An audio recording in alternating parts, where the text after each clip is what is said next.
On a routine flight from Singapore to Perth, Qantas Flight 72 experienced a sudden and dangerous malfunction that sent the aircraft into a nosedive over the Indian Ocean. With more than 300 passengers on board, the aircraft's unexpected plunge subjected those inside to violent negative G-forces, throwing unsecured passengers and objects toward the cabin ceiling. Over 100 people suffered injuries, including broken bones and spinal damage. Captain Kevin Sullivan, relying on his extensive military training, fought to regain control of the aircraft.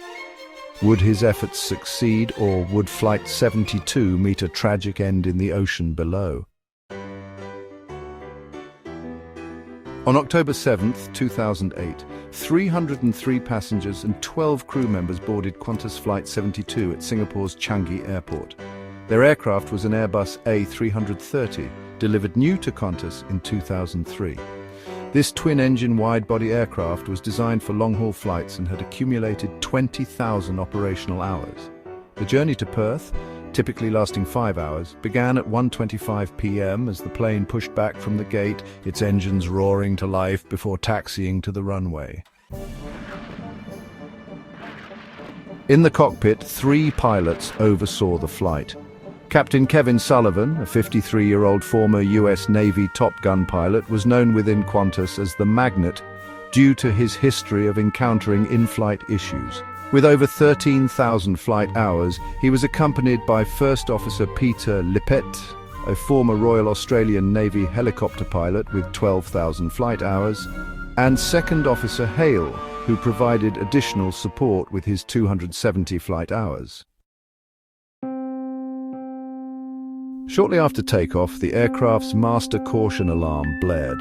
First Officer Lippett, aware of Sullivan's reputation, jokingly remarked, "First Officer Peter Lippett, VO. Here we go. I'm not sure if I should be flying with you, Kev."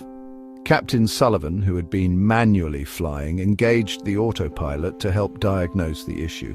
The ECAM system reported an air engine bleed 1 fault, which the first officer resolved quickly, allowing the flight to continue smoothly. While cruising at 37,000 feet over the Indian Ocean, Captain Sullivan took a scheduled break, retreating to the crew rest area to watch. The second officer monitored the flight, and for the next hour everything seemed normal. At 4:33 p.m, Sullivan returned to the cockpit, assuming his seat as the second officer went to the restroom. Moments later, the first officer left for his rest break, leaving Sullivan alone in the cockpit. Within 40 seconds, the second officer returned and strapped in. Immediately, the aircraft's systems began failing. One of the 3 air data inertial reference units fed incorrect information to the flight computer. The autopilot disconnected and the cockpit was overwhelmed with warnings, overspeed alerts, stall alarms, and fluctuating altitude and airspeed readings. Captain Sullivan, suspecting an unreliable airspeed issue, disconnected the autopilot and manually controlled the aircraft. He used standby instruments and the first officer's displays, which still functioned. Just as he began stabilizing the plane, the aircraft suddenly pitched forward in an uncontrolled dive. Flight 72 was now in freefall. Captain Sullivan pulled back on the side stick to counteract the downward motion, but the flight control system did not respond. For a terrifying moment, he realized he had lost control.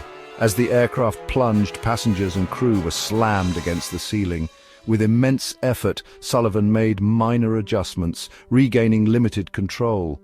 The plane had descended 690 feet in just 23 seconds. The culprit behind the malfunction was a failing air data inertial reference unit, which fed incorrect data into the flight control computers. The computers mistakenly believed the aircraft was in a stall and forced it into a nose-down dive as a corrective measure. Due to the Airbus A330's flight envelope protection system, Sullivan could not override the command. Recognizing the gravity of the situation, the second officer activated the seatbelt sign and informed passengers to brace themselves. As Sullivan stabilized the plane at 37,000 feet, he and the second officer worked through multiple ECAM warnings. They decided to reset Flight Control Primary Computer 3 as suggested by maintenance protocols. However, as soon as they did, the aircraft entered another violent nosedive.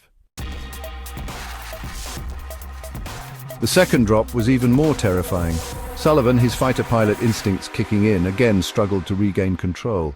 The aircraft lost nearly 400 feet in 16 seconds.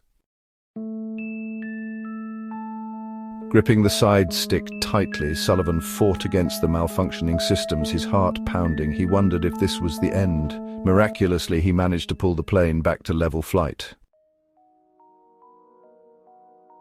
Realizing the aircraft was dangerously unstable, the crew decided to land as soon as possible.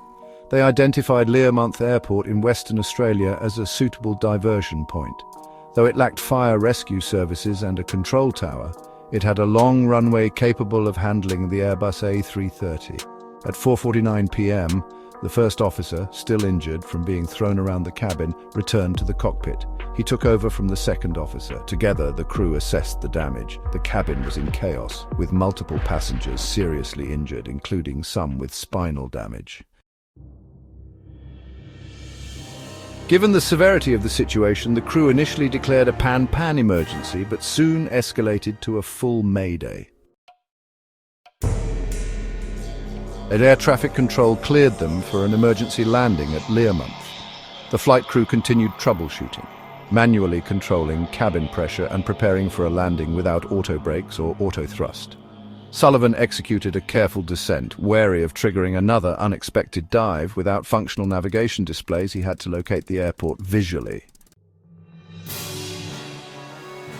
The pilots meticulously completed their checklists, manually deploying flaps and confirming the landing gear extended properly. As they approached the runway, tension filled the cockpit. Another uncontrolled dive at this altitude would be catastrophic. The landing had to be perfect.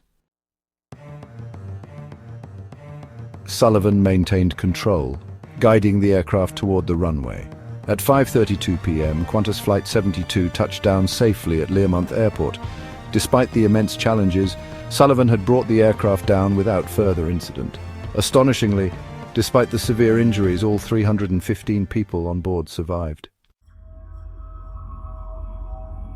Even after landing, the aircraft's stall and overspeed alarms continued blaring. A final reminder of the battle Sullivan and his crew had fought. Emergency responders rushed to assist the injured, with the most severe cases airlifted to Perth for treatment. The incident investigation later confirmed that a fault in the air data inertial reference system had caused the malfunctions, sending incorrect angle of attack data to the flight computers. The computers, interpreting this as a stall, had overridden pilot inputs, nearly causing disaster. Captain Sullivan's skill and quick thinking had prevented a major catastrophe. His experience as a fighter pilot, combined with the professionalism of his crew, ensured that Qantas Flight 72 would be remembered not as a tragedy but as a testament to the importance of human decision-making in aviation safety.